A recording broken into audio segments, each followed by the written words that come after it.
Good evening. My name is Dr. Milt Allen, Chair of the Department of Music here at Kansas Wesleyan University, and welcome to a very exciting evening.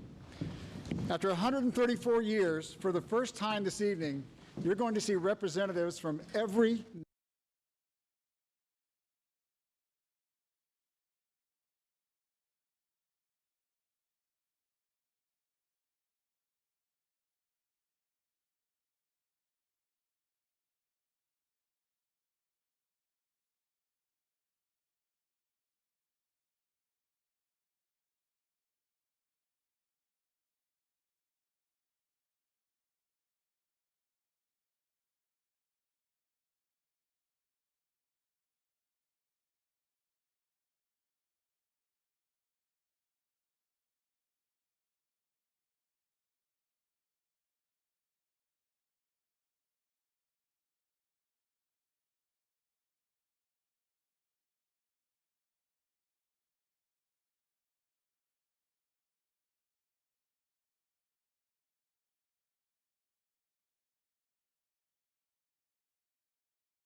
We're very excited about what's going on here at Kansas Wesleyan University, especially given what's going on with universities around the country. We're excited to be back in class, not online, but speaking of online, there's been a lot of questions about how do students adjust to this. Well, first of all, let me start with faculty. The faculty have had to make a tremendous adjustment because not only are faculty teaching live, they're also having to do synchronous and asynchronous learning. There are cameras in every classroom, televisions in every classroom, so that if a student is quarantined or if they happen to have had COVID, which currently not a single student does at Kansas Wesleyan, teachers are still able to perform what they do best, reach students, and students still have access to teachers. The staff has done an incredible job here at Kansas Wesleyan. As you might imagine, a lot of adjustments in a very, very short amount of time. Those adjustments also include a massive change to our course scheduling. To allow for proper mitigation on campus, we have 15 minutes between each class. Now, this has created a bit of a problem because we've had to readjust schedules. And in fact, those of you familiar with Sam's Chapel, well, it's now a classroom for 16 different classes throughout the week. Very different than it might have been alumni when you were here. But we've made it. We're here. And we're especially excited to present live music, something that many universities aren't able to do. To begin this evening's performance, I'd like to introduce the Kansas Wesleyan University Wind Ensemble and their conductor, Dr. Chorale.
Fantastic. Dr. Rolls, before you leave the stage, I've got some questions, and I think it's some things that maybe our audience would like to know. One thing I noticed was that ensemble certainly isn't the full wind ensemble. Why is that? No, that's correct. So this semester, as part of our protocols to ensure student safety, we've reduced the numbers in the wind ensemble and swapped out students back and forth, and we're doing some arrangements called flex band. So it allows us to put any combination of students together to create an ensemble. And so it was easiest for this type of concert to just put some students together on the parts that match some instruments and some ranges, and we can do that with any kind of mix of instruments. So I'm curious, I noticed that you've got students spread apart. If you could tell us a bit about that. And also, I'm also curious, this puts a lot more pressure on students when we've got one on a part in a small ensemble, does it not? Yes, so the 6-foot distancing between the students is the result of not only the CDC guidance, but what we know is happening in research of aerosols and wind instruments out of Colorado and Maryland. And yeah, the one on a student, one student really makes students stand out and puts pressure on that everyone has to contribute their all. What are some of the biggest adjustments that you've seen in your teaching in the rehearsal room? Some of it is learning to monitor the pacing. Students are dealing with a lot more, and so are teachers, just as far as mental health. And students need the music as a release, and we've got to find a balance of upholding our musical standards for performance, but also realizing that for many students, this is a social activity. Thank you so much, Dr. Rolls. Appreciate it. A wonderful performance. Yeah, the adjustment with masks, and you'll see other performers wearing masks, for example, the group that you're going to see in just a moment. The masks have actually been one of the biggest adjustments here on campus. You don't think about it, but actually humans receive 90% of their information based on facial expression. As an example, that's how babies learn to associate certain words and sounds. It's by what they see in the face. Well, as educators, it's been an especially difficult challenge when you can't see recognition, when you can't see misunderstanding. We have to rely on the eyes. So one of the biggest adjustments that we've made in the classroom, and there's been some creative adjustments by our faculty, has been how do we handle these masks? Well, now you're in for a treat. Would you please welcome Dr. Ann Gassman and our men's tenor and bass choir.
Dr. Gassman, if I may just interrupt you briefly, that was beautiful. What was the name of that piece? Love Do You Hear Me Sing? Oh my goodness. Now I'm going to want to talk to you more after this performance. We have a gentleman back here that you're going to hear in just a moment. Who is this stranger? Dr. Rosario, he's our new string orchestra conductor. Awesome, we're so happy to have him here. He's amazing. He's going to be doing two pieces with us, actually. One with the tenors and basses and one with the sopranos and altos. And what's this next piece we're going to hear? The next piece is The Rocky Road to Dublin, and Billy Granzow is actually our soloist for the evening. So ladies and gentlemen, Dr. Ann Gassman, Dr. Leonardo Rosario, and the men's treble and bass choir.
Fantastic. If you were at home and weren't tapping your foot, then you weren't listening, or you need to turn things up. Fantastic. Thank you so much, Dr. Gassman. Oh, what a wonderful performance. Dr. Gassman, I'm going to bring you back out here real quick. Dr. Gassman, I have some questions, especially with the choirs. I noticed that you had the clear masks. Why are they not like my coyote mask? As a music educator, it's really important that we're working on specific vowels, and if I can't see their facial expressions and their vowels, then I have no idea if they're singing ah or if they're singing oo, and we're working on a lot of vowel placement, so that's why it's so important to have a clear mask. And I'm curious too, what kind of challenges are there? I mean, normally with choir, we're together, but with the 6-foot spacing, what kind of challenges has that provided for you. Yeah, so I thought really hard over the summer and decided to make sure that we have enough space by separating into trebles and then tenors and basses. So I've got 14 tenors and basses and 21 sopranos and altos, and so that has lent us enough room in our choir room to practice with safe distancing. I see. And thank you. I know you've got to prepare for another performance. The choir has been one of the most discussed things in the music world because of all the musical ensembles there are, because you're singing and spit and all those glorious things. It's been a real source of concern. Here at Wesleyan, Dr. Gassman, as well as Dr. Rolls, all of our faculty who've dealt with wind or perspiration or saliva have been looking at the national research, the findings, and have arrived at the decisions that they've made. So that's why you're seeing our choir with clear masks, now you know why, and also why we're at 6-foot distances, which if you've ever sung in a choir, is quite a challenge to be that spread. Billy Granzow, incidentally, who you had heard, just took first place in the Multicultural Student Union's talent show. So you kind of got two guys for the price of one right there. This next group is new, and we're never sure what's going to happen. Usually there is some kind of party atmosphere involved. Let's just see what they have in store this time.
Holy smokes. A very serious group. Thank you, crew. This is the new drum line that will be for the Howl, our new athletic band. And you may wonder about the name crew. Well, it's actually spelled K-R-E-W-E. And actually, the full name of the drum line is Kranzler's Crew, a nod to our 3-time Hall of Famer, percussion study instructor, Dean Kranzler. And as you can tell, it's a very serious bunch. They look at their work very seriously, always stressed out. And you can see them stressed out at all home football games. And we've got some interesting things planned for basketball games this year as well. Well, of course, it's always interesting to talk with students and see how the pandemic is affecting them. Ethan, if you'd come over for just a second. This is Ethan Batters. Ethan, tell us your major, where you're from. Hello, I'm Ethan Batters. I'm a music ed major, and I'm from Salina, Kansas. And what year are you? I am a senior this year. And what's your major? Music education. My man. So I'm curious, from the student point of view, what have you found as the biggest challenge? I think the biggest challenge has probably been, just consistently wearing these masks during choir. That's probably the toughest time to wear them. But yeah. Yeah. How about masks across campus? I mean, it's got to be a challenge. I mean, are there lots of people walking around campus with no masks? No, we usually are pretty masked up all the time. It's a challenge, but I think, as coyotes, we overcome it. We overcome all those, types of things. Great, great. Thanks, Ethan. I know you've got to get ready for the next performance. Miriam. I'd like you to meet Miriam. Miriam is also our Yote of Note, our new Department of Music student spotlight. Miriam, tell us where you're from. Tell us a bit about you. What's your major? I'm from Topeka. My major is biomedical chemistry and general music. And what year are you? I'm a junior. Okay. So I'm going to put you on the spot a little bit. Why Kansas Wesleyan, Miriam? I really liked the opportunity that Kansas Wesleyan provided me with being able to be a STEM major and still being a part of the music department. It's really helped me better myself as an individual and become more well-balanced.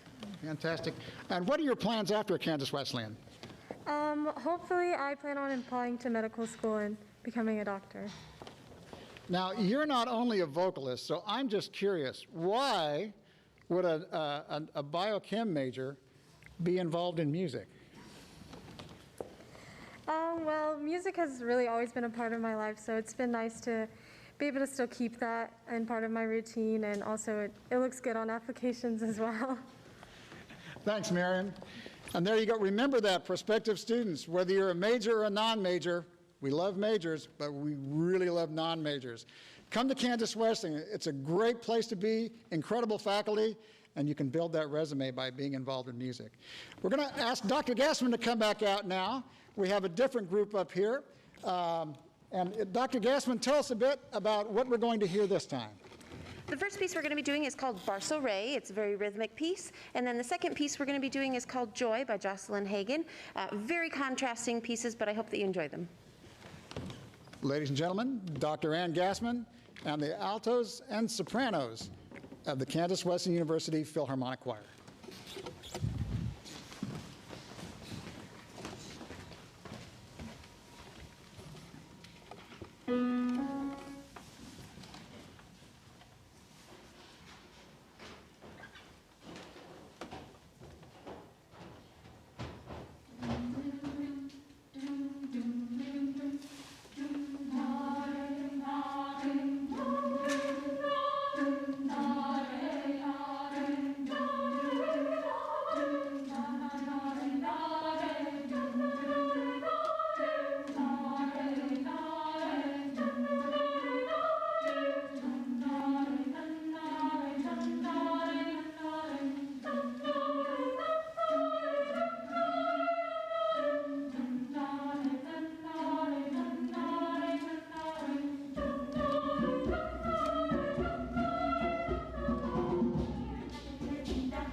That was absolutely wonderful. Thank you so much, Dr. Gassman, ladies.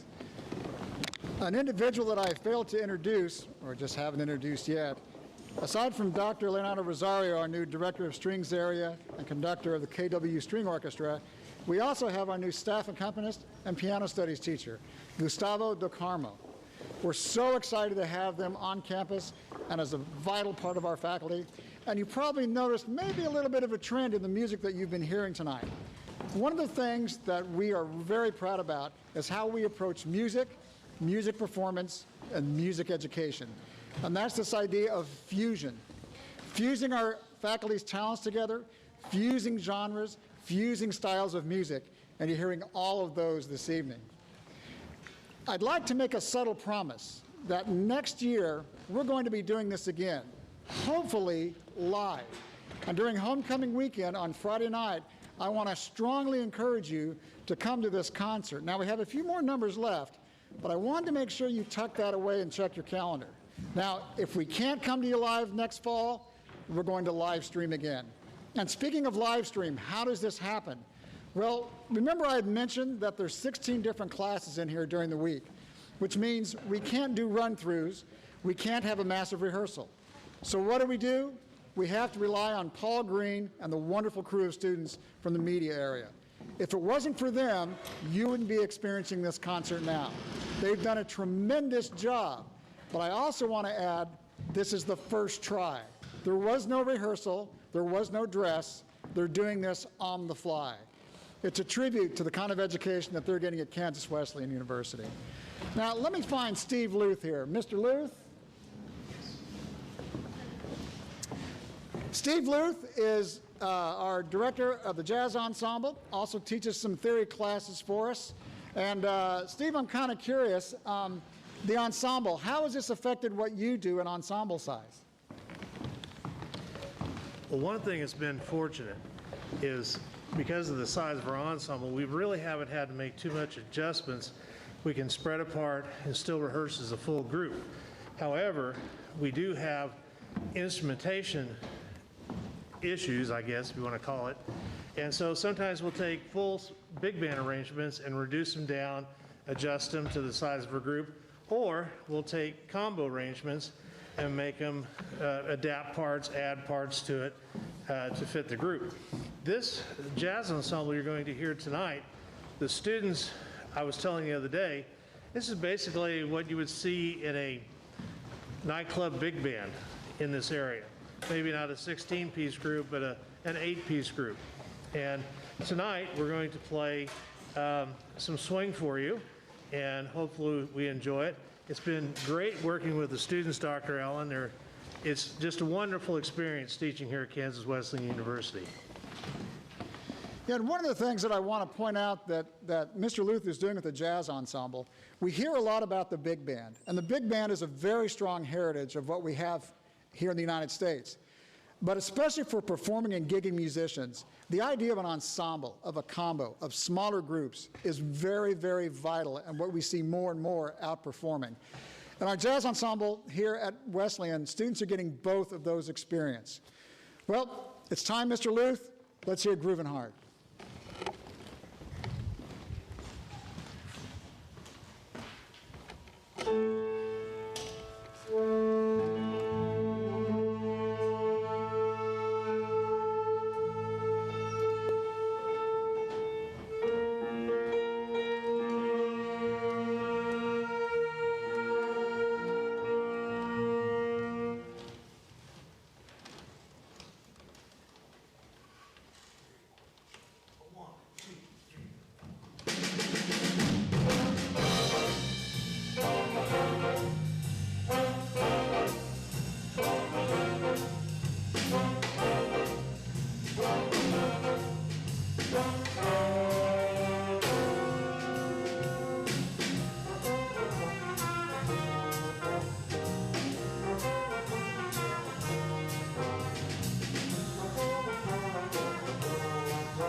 Mr. Luth, thank you so much. Jazz ensemble, that was wonderful, wonderful.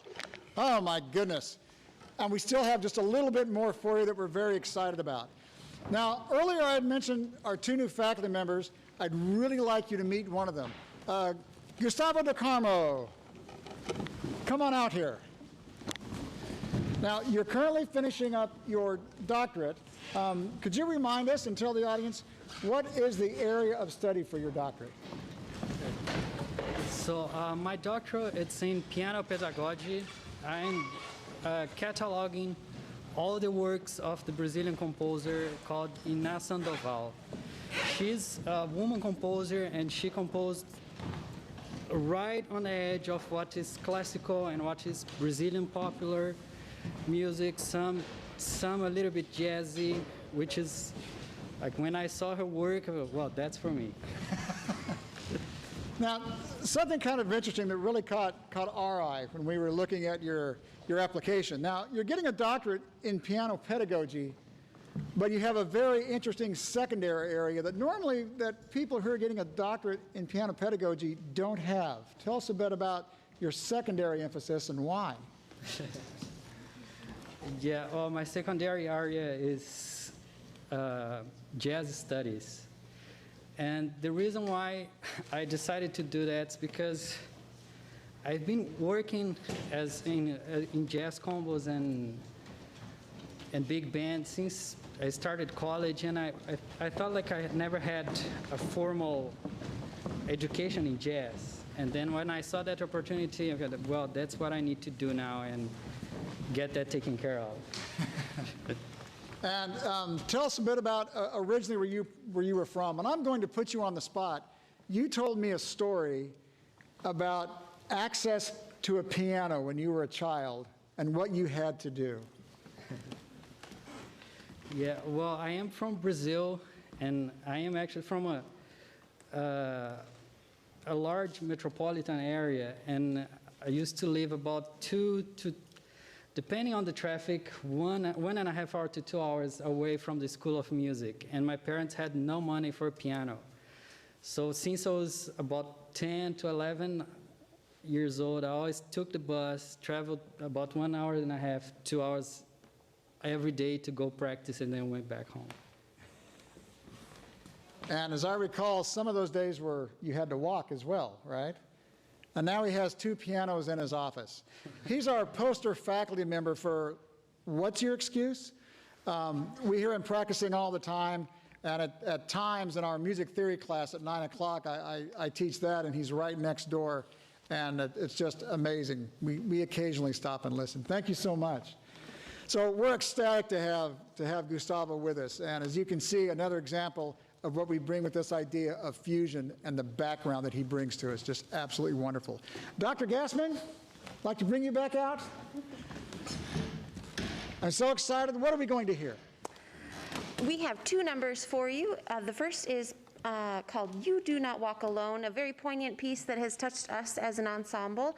And then the second one is going to be I Will Make a Way by Professor Tom Trenny. He actually was a clinician that we had virtually, and we had a great time getting to sing with him and work with him on this piece. And I should mention that we've also started a new endeavor here at Kansas Wesleyan in our Department of Music. Our first ever Kansas Wesleyan University Honor Choir was this fall, which we had to do virtually. All of our honor events, we've shifted emphasis. We're bringing in internationally recognized composers to interact with high school students who are parts of those ensembles, as well as our students. Ladies and gentlemen, I'm excited, once again, Dr. Ann Gassman and the Kansas Wesleyan University Chorale.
Dr. Gassman, Wesleyan Chorale, well done.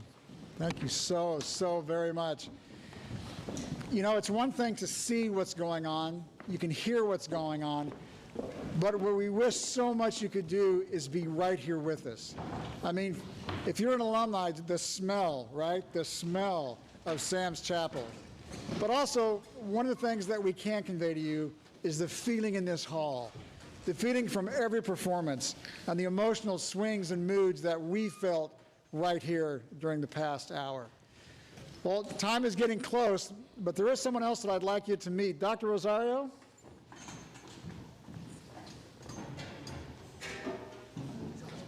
Dr. Leonardo Rosario, again, is our new director of strings, as well as the conductor of our Kansas Wesleyan University String Orchestra. Dr. Rosario, I'm just curious, some first impressions you've had since joining us. Well, I'm very impressed. I'm very glad. I think with everything that's going on right now with COVID and all the problems going on, I think just being here tonight and be able to make music together, overcome all the issues, I think it's remarkable. And I think the music department is remarkable. Yeah, you brought up something that we noticed in our first performance of the year was a combination wind ensemble orchestral program. And we were excited about it, yay, live music, but it was really interesting to finally hear. I mean, after so long with no live music. So you're taking some different musical approaches with the orchestra that I find quite fascinating and I'm very excited about. Can you tell us a bit about that? Okay. All right, so we're playing tonight one piece from Brazil, where I'm from. It's called Mourão, and it's from a movement in which there's a very particular region in Brazil, which is the Northeast, that they were trying to revive the culture and show their culture, and the way they figured to do this is through a movement, a cultural movement, called armorial, in which you get the music from Northeast and you perform using classical orchestra instruments. So we're playing tonight by César Guerra Peixe, or Guerra Peixe, the piece called Mourão. And thank you, Dr. Rosario. And Dr. Rosario has just brought a tremendous energy, as well as just a tremendous musicianship here to the Kansas Wesleyan Department of Music. And we're so lucky to have him. We're so lucky to have Dr. Del Carmo, Dr. Rolls, Dr. Gassman. Hall of Famer Dean Kranzler, I think, is back there on this as well. Ladies and gentlemen, would you please welcome Dr. Rosario and the Kansas Wesleyan University String Orchestra.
What a wonderful way to end the evening. Ladies and gentlemen, we thank you very much for tuning in, being a part of this historic occasion with the largest audience because of being able to stream live that Kansas Wesleyan University Department of Music has ever had. Potential students, parents, families, and especially our alumni. We're Kansas Wesleyan University Department of Music. Welcome home.